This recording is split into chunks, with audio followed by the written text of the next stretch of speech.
ተወደደም ተጠላም የመዳም ቅመሞች ሲነኩ ያመናል።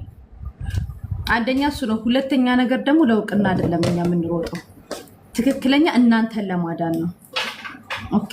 ሲቀጥል ደግሞ በየትኛውም ስፍራ ሁኑ በምንም ቦታ ላይ እኛ እያለን ጥቃት አይደርስባችሁ ከእግዚአብሔር በታች ማለት ነው።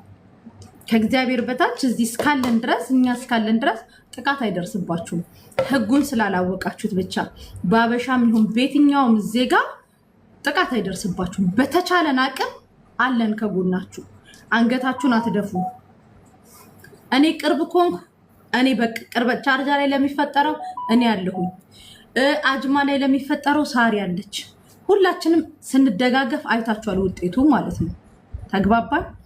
ስለዚህ አንገታችሁን እንዳትደፉ። በአጠቃላይ አንደኛ እናንተ አንገታችሁን የምትደፉ ልጆች አይደላችሁ። እኔ ሁላችሁንም የመዳም ቅመሞች ወክዬ የምናገረው ሌብነት ውስጥ አትገኙም። እናንተ ስለምናውቃችሁ አበሻ ሌብነት ውስጥ አይገኝም።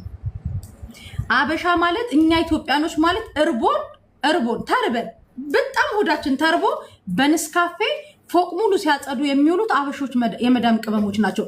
ቤሩት የሚኖሩ ሳውዲ የሚኖሩ ዱባይ የሚኖሩ ማለት ነው። ተግባባን። የትም ዓለም ላይ ኖሩ አበሻ አይሰርቅ።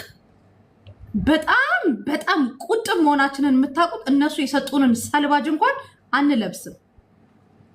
ተርበን ፍሪጃቸውን ከፍተን አንበላ። ያገኘነውን አናግበሰብስም። እንደ ፊሊፒኖች 24 ሰዓት ኪሳችን ላይ ቦርሳችን ላይ የሆነ ነገር ይዘን አናግበሰብስም። ሁሉንም ወክዬ ነው የምነግራችሁ። የትኛውም የመዳም ቅመም ያሰሪዋን ቦርሳ ያሰሪዋን መኝታ ቤት አትፈትሽም። ታውቃላችሁ አበሻ የኛ የመዳም ቅመሞች እንደሆኑ ከልባቸው የሚያጸዱት ከልባቸው የሚያጥቡት አንድ ፊሊፒኒና አንድ አበሻ የተቀጠረበት መስሪያ ቤት ውስጥ አበሻዋ ስታጸዳና ለጉልበታችን እኮ አንሰስትም። ማርያምን እኛ እኮ ሀገራችን ፍቅራታ ሰላማታ እንጂ እኮ እመቤቴን እንደኛ ልቡ ንጹህ እኮ የለም። ልጆቻቸውን እንኳን ይዘው ጥለውልን እኮ ሲሄዱ እንደራሳችን እንደወለድ ነው ልጅ እኮ አቅፈን ምን ብለን ምን ጠብቅ እኮ ነን እኛ። ውስጣችን ምንም ነገር የሌለ ማርያምን ስላልታደልን ስደት አይኑ ይጥፋ ስላልታደልን እንጂ ትላንትና እንደዛ እየተሳቀቀች አስባችሁታል? እኔ እመቤቴ እስቲን ነው ይሄ እዚህ ጋር ይዞኛል። ገባችሁ? ስንደጋገፍ ደግሞ አይታችኋል። የፈለገ ልንጣላ እንችላለን። እኔ ላይ ጥፋት ልታዩ ትችላላችሁ። ሙኒት ላይ ጥፋት ልታዩ ትችላላችሁ። ሳሪ ላይ ጥፋት ልታዩ ትችላላችሁ። ኤሚኬ ላይ ጥፋት ልታዩ ትችላላችሁ። ታሜ ላይ ጥፋት ልታዩ ትችላላችሁ። እናንተ ላይ ጥፋት ልናይ እንችላለን። የፈለገ ነገር ቢሆን ግን ተላልፈን አንሰጣጥም።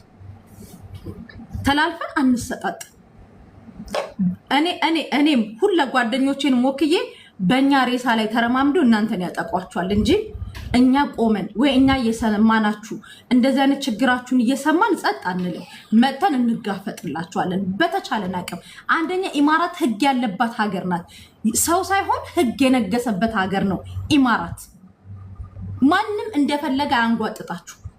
አንደኛ ይሄንን ጭንቅላታችሁ ውስጥ አስቀምጡ። ወረቀት ኖራችሁ አልኖራችሁ የህግ የበላይነት የሚከበርበት ሀገር ነው ይሄ። አትፍሩ። ፖሊስ ጋር ለመደወል ደውሉ። የዱባይ ፖሊስ እግዚአብሔር እድሜና ጤና ይስጣቸው። ፈጥኖ ደራሾች ናቸው። አያዳሉም። እኩል ፍርድ የሚሰጡ ናቸው። አይታችኋል። ትላንትና በሩን እንትን ብለው ቀድሞ የደረሱላት እነሱ ናቸው። አያችሁ። በቃ አበሻ ሆንክ ኢማራቲ ሆንክ እኩል ነው እዚህ ሀገር የምትታየው። ምንም ከፍና ዝቅ የለም። አንደኛ ይሄንን። ሁለተኛ ነገር ደግሞ የመዳሞቻችሁን ቁጥር ፓስፖርት ኮፒያችሁን ቤተሰብ ጋር አስቀምጡ። ፎቶ አንሱና ፓስፖርታችሁን ቤተሰብ ጋር አስቀምጡ። ስልክ ቁጥር የቤተሰብ የቅርብ ጓደኛ የምትሉትን ደግሞ ማንም ሁኑ እኔ መያዝ አለብኝ አይደለም እናንተ። እኔ ምን አሁን ከዚህ ስወጣ ስልካችን እኛ በተፈጥሮ ፓተርን እናረግበታለን አይደለም። እኔ አሁን ወጥቼ መኪና አደጋ ቢደርስብኝ ፓስፖርቴ ቦርሳዬ ውስጥ ነው ያለው። በፓስፖርቴ ይገኛለሁ። ገባችሁ? በፓስፖርቴ ይገኛለሁ። አይዲን ቦርሳዬ ውስጥ ካርኩ በእንትኑ እገኛለሁ። መኪና ገይቶኝ በሞት ፓስፖርቴ እንትኔ ውስጥ ነው። ፓስፖርታችሁን ፎቶ እንደዚህ አንሱና ያዙት። እኛ ማለት ፈጣሪ ጠብቁን እንጂ ሰው ሀገር ላይ ነን ያለ ነው። ዋስትናችን አስተማማኙ ፈጣሪ እንጂ ምንም የሚያስተማምን ነገር የለንም። ትላንትና አይታችኋል። ሀገራችን ቢሆን ሁላችንም ሮጠን እንይር ነበር። ግን የምንቀይ መስመር አለው ሁሉም ነገር ማለት ነው። ገባችሁ? ከዛ በተረፈ ኢማራት ምድር ላይ እኛ እስካለን ድረስ ከናንተ በላይ እኛ ረግጠው እኛ አበሾችን ረግጠው እንትን ማለት አይችሉም።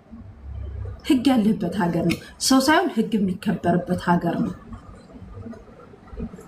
እልፍ ሲል ደግሞ ገንዘባችሁን ያዙ።